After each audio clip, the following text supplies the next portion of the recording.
Hello and welcome to Dee Dee Blooms.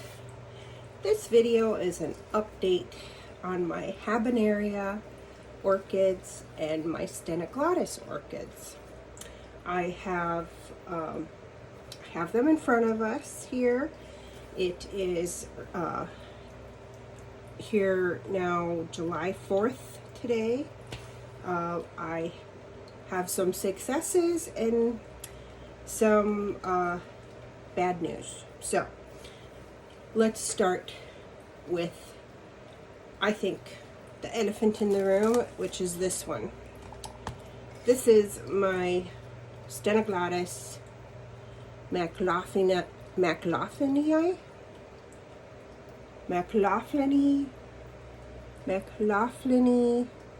woodsii.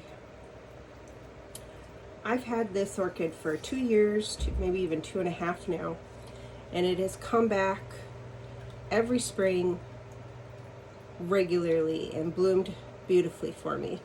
Just beautiful, tiny, pale pink flowers, and I'm not sure what happened, but it has not come back. Actually, I think I know what happened, and I think I let it go too dry in the winter. So I have a feeling what's in here is desiccated corms. So I want to, in this video, dig this one out and let's take a look together. Because I'm really sad that this didn't come back. And that's what I really think happened, is I just let it go too dry during the winter. And that's one of the balancing acts with these type of orchids, where they go into a dormancy, they lose all their leaves, and some people swear by do not give them a drop of water. Others say give just a little tiny bit of a drink.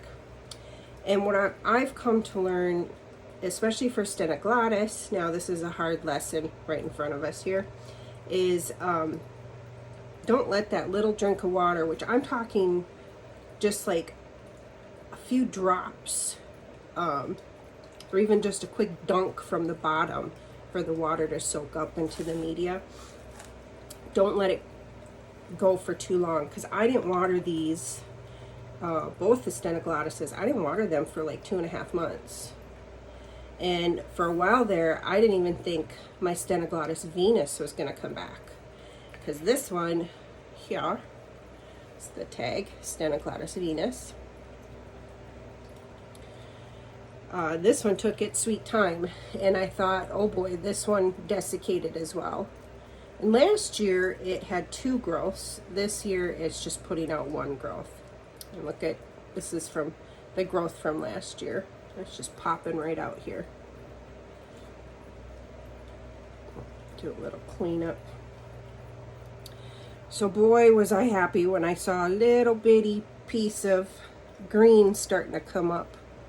So really, really happy about that. It's behind schedule, big time. So, not to keep it sad for too long, guess what I did? I went to a recent Andy's Orchids open house, and I got a new macloughini woodsii right here. It's got 2 spikes. It's beautiful. So here we go, try again. I cannot be without these. I really love Stenoglottis orchids. And I am going to be a lot more careful in the wintertime with the watering. Again, not too much. A little bit of drops. Maybe every couple weeks or so. But here is that cute little pink flower. One of them already starting to open. I know that's probably hard to see. I don't know if it's focusing on it. But yay. So I got it again. But we will take this apart and see what's going on. But next I want to quick provide you an update as to my Habenerias, which I have here as well. And I did not repot any of these this year. I did the repotting video last spring and posted it for everyone to see. These are in the same potting media as last spring. which may or may not be good, but I decided it's good media, leave it be. Let's switch these around. So my Habenerias, I had 3 in a pot, and one of them didn't make it. It was an additional corm from, I think it was this one that had an additional corm when I repotted it, so I separated it into its own pot, and it never revived. And that one I dug into, and the corm looked desiccated. So, and that's the other thing with Habenerias. There are growers who swear that you do not give any moisture during their dormancy period. And I think that's mostly true, but I'm not sure why I lost that one. So I think I might do a little of the same as I'm going to do with the Stenoglottis. Just try to keep humidity, not wetness, in the pot during their dormancy, but just a few drops along the edges here and there throughout the winter, maybe every few weeks, maybe just once a month, but so desiccation doesn't happen. Because my growing room back here, it gets pretty dry, and the Habenerias have moved around quite a bit as to where I've grown them. I've tried them in all different spots. And this year, I'm even in a whole different spot than they've ever been grown, and that's in my family room, where we mostly watch our TV and movies.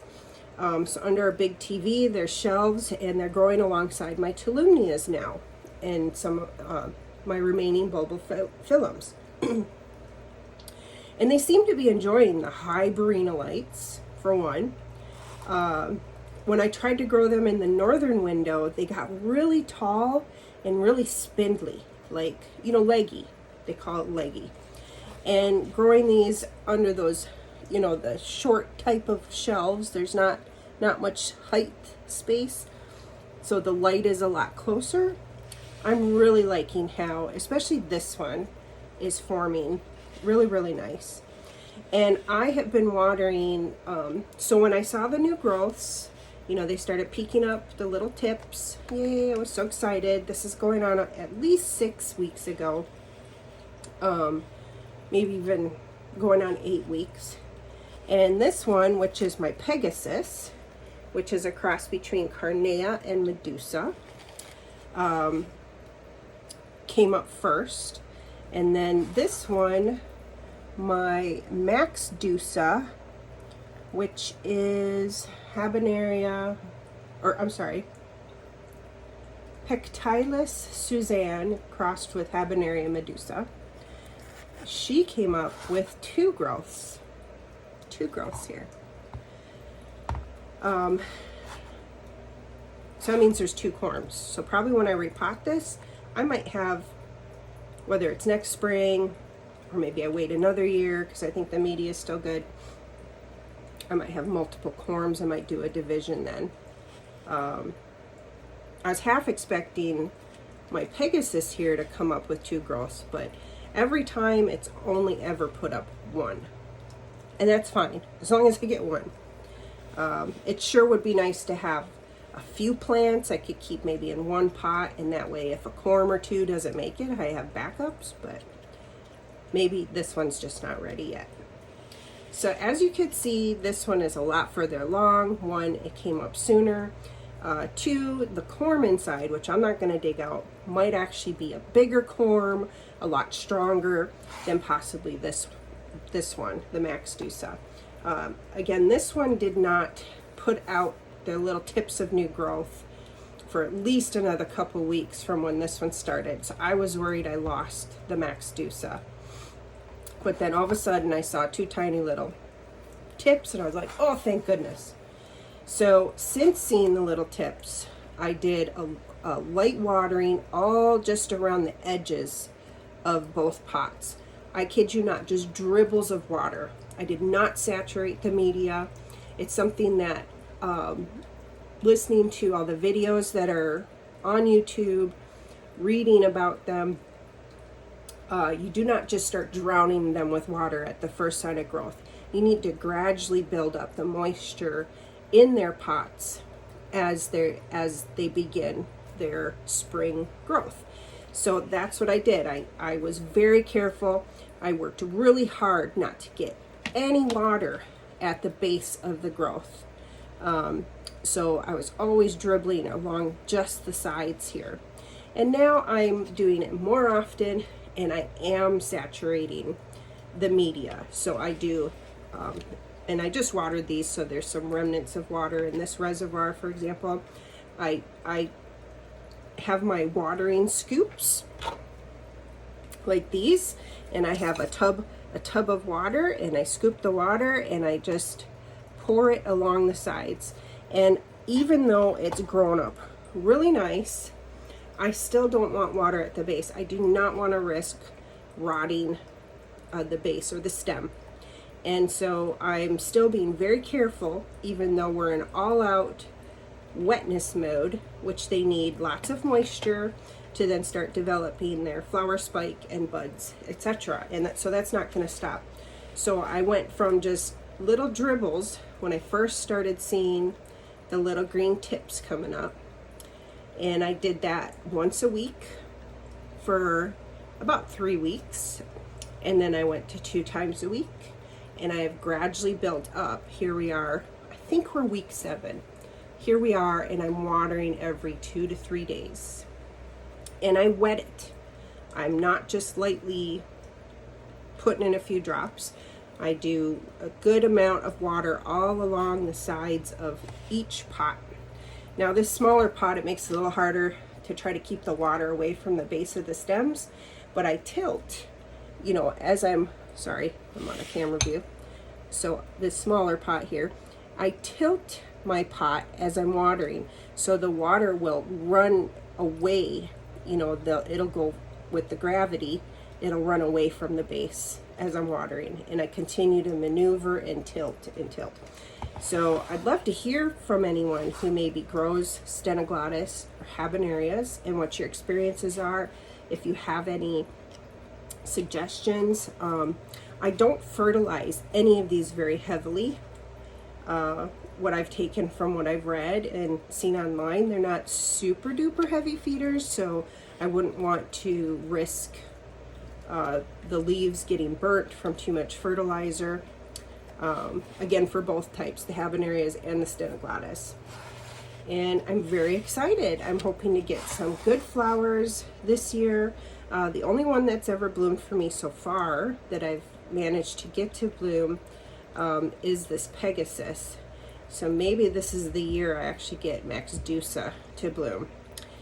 Previous years, I learned the hard way that I was not providing enough moisture through the growing period.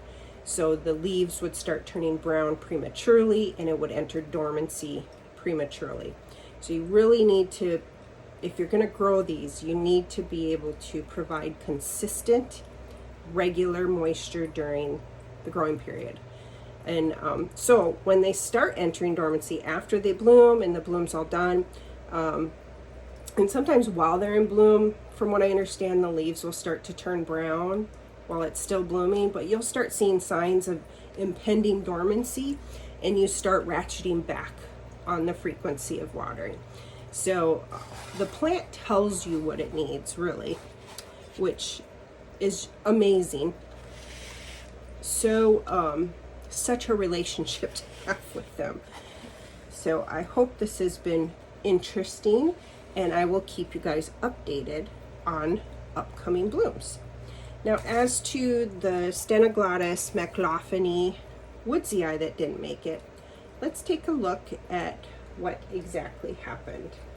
So I'm just going to try to pour this out. The growth from last year is right here in the middle. So let's see what we can get out from the pot. And well, that was pretty easy. I even tried to see if it would revive it.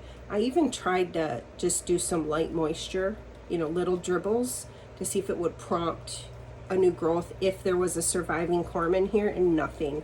I did that for several weeks, I think almost a month actually, a month's worth of just giving little dribbles in the hope, oh, maybe it'll revive it, but again, nothing happened. So I'm just gently just feeling my way around. Again, here's the growth from last year.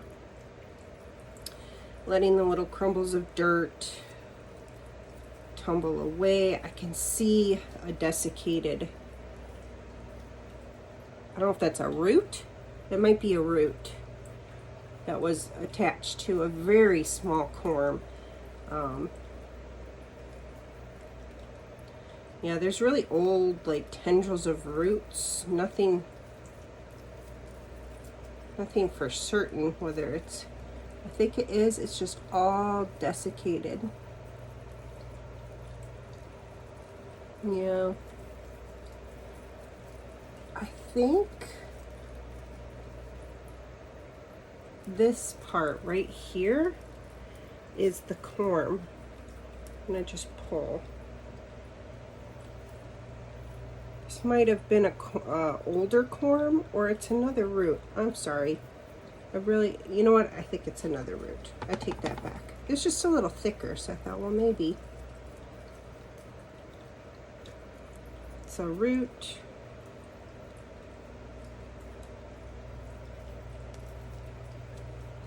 Yeah, if, I don't know, here's where the original was growing. This might have been the corm, this long thing. Definitely desiccated. Root or corm, or this was the corm.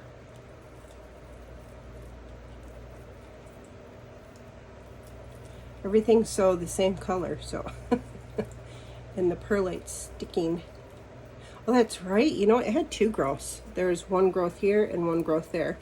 So I bet you this is the desiccated corm, and then this one right here was the other corm. And of course, the corm each season doesn't regrow a plant every year. The corm dies every season. And then, but that corm in its death pushes out a new corm, which in turn will then grow a new plant. So I think it just never throw any new growth, a new corm to grow new growths for the season. And again, I really think this all just looks desiccated. It's because I did not give any moisture for like 2.5 months. So lesson learned. And again, I have a new one. So we'll try again and go from there. So I'll show you more of these blooms as it progresses. And I'm just going to put this right back where the old one was and clean, and I'll clean this up. The media seems still really good, so I might hang on to this media, just getting rid of these old bits.